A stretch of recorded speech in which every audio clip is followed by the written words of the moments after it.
Assalamualaikum. Welcome to video lecture series. Today we will discuss about what is social interaction and what is the social process of social interaction. According to Gillen and Gillen, social interaction basically social relationships को prefer करता है। उन social relationships के अंदर रहते हुए हम तमाम किस्म के फंक्शंस परफॉर्म कर सकते हैं।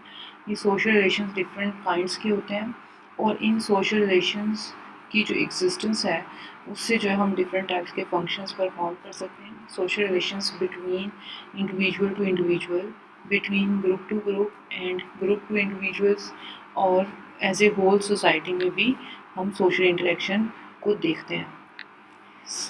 Process of social interaction according to Horton and Hunt, the term social process refer to the repetitive form of behavior which are commonly found in social life।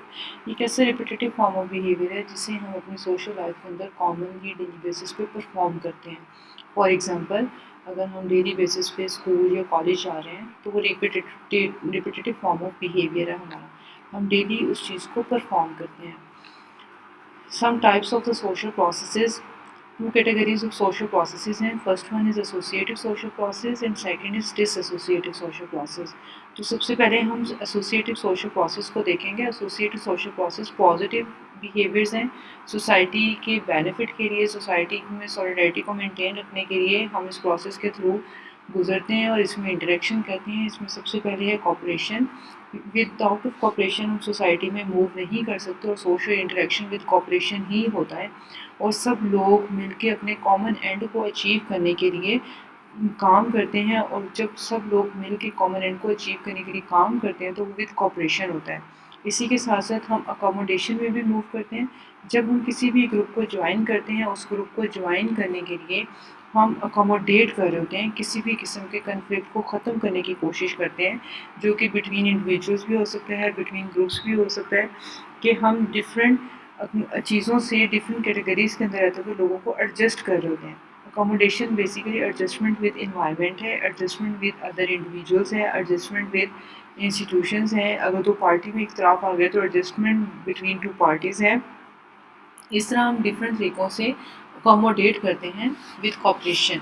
इसी के साथ अगर हम अपने कल्चरल वैल्यू सिस्टम को देखें तो उसमें हमें कॉन्सेप्ट नज़र आता है असिमिलेशन का, क्योंकि हम सोसाइटी में रहते हैं और सोसाइटी में रहते हुए हमें कल्चर प्रैक्टिसेस को भी परफॉर्म करना होता है, जिसकी वजह से असिमिलेशन जो है कल्चरल प्रोसेस है और एक वे ऑफ इंटरेक्शन है जिसमें रहते हुए लोग अपनी सिमिलर कल्चर प्रैक्टिसेस को परफॉर्म करते हैं। डिफरेंट इंडिविजुअल और डिफरेंट ग्रुप्स मिलके जो है ना सिमिलर कल्चर प्रैक्टिसेस को परफॉर्म करते हैं और वो असिमिलेशन में आता है।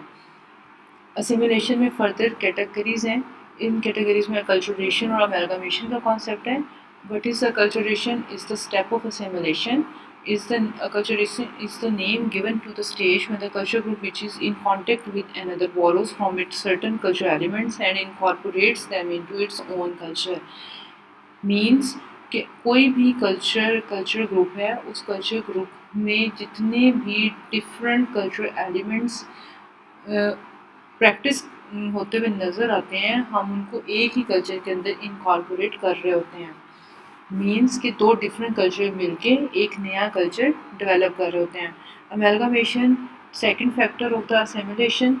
अमेलगमेशन में जब भी कोई भी इंडिविजुअल या ग्रुप जो है ना एक दूसरे के साथ क्लोजली कांटेक्ट में आते हैं, उस क्लोजली कांटेक्ट में वो अपने अपने कल्चर ग्रुप्स की चीज़ें शेयर कर रहे होते हैं, जिसकी वजह से एक नया कल्चर कॉन्सेप्ट नज़र आता है अमेलगमेशन का। ये वो पॉजिटिव एस्पेक्ट्स थे हमारे कल्चर हमारे सोशल इंटरेक्शन प्रोसेस में, जिसमें रहते हुए हम पॉजिटिवली एक दूसरे के साथ कोऑपरेट करते हैं, एक दूसरे को एडजस्ट करने की कोशिश कर रहे होते हैं और इसी के साथ हम अपनी कल्चर प्रैक्टिसेस को भी मिलजुल के परफॉर्म करते हैं। दूसरे के कल्चर प्रैक्टिसेस को, कल्चर एलिमेंट्स को अडॉप्ट करते हैं अपने ही कल्चर के अंदर और नया कल्चर डेवलप करने की कोशिश कर रहे होते हैं। इसी के साथ हमारी सोसाइटी में कुछ नेगेटिव एस्पेक्ट्स भी नज़र आते हैं। जब हम सोसाइटी में मूव करते हैं, सोशल इंटरेक्शन करते हैं, तो समटाइम हम कंपटीशन और कन्फ्लिक्ट की सिचुएशन में भी चीज़ें फेस कर रहे होते हैं। तो ये डिसएसोसिएटिव सोशल प्रोसेस है जिसमें दो कैटेगरीज आती हैं, कंपटीशन और conflict. Competition basically is the effort of two or more person for the same goal with is limited so that all cannot share it। And the conflict is a social process in which individuals or groups seeks their ends by directly challenging the antagonistic by violence or threat of violence. Competition जो है वो effort है लोगों की, कम sources होते हैं, उन कम sources को गेन करने के लिए लोग ज़्यादा हैं, गोल्स लोगों का एक है, उस गोल को अचीव करने के लिए हमारे पास ज़्यादा लोग हैं और उन उसको उसमें फिर लोग कंपटीशन में आते हैं। वो चीज़ें फिर एक दूसरे उन लिमिटेड रिसोर्सेज के अंदर रहते हुए लोग एक दूसरे के साथ चीज़ें शेयर नहीं करते। कन्फ्लिक्ट जो है ये ब्रॉडर लेवल टर्म है। इस ब्रॉडर लेवल टर्म में डायरेक्ट जो है ना डायरेक्टली चैलेंज किया जाता है किसी भी अपोजिट पार्टी को, और डायरेक्ट वायलेंस और डायरेक्ट थ्रेट दिया जाता है उस वायलेंस का, तो इसमें हम डायरेक्टली हिट करते हैं।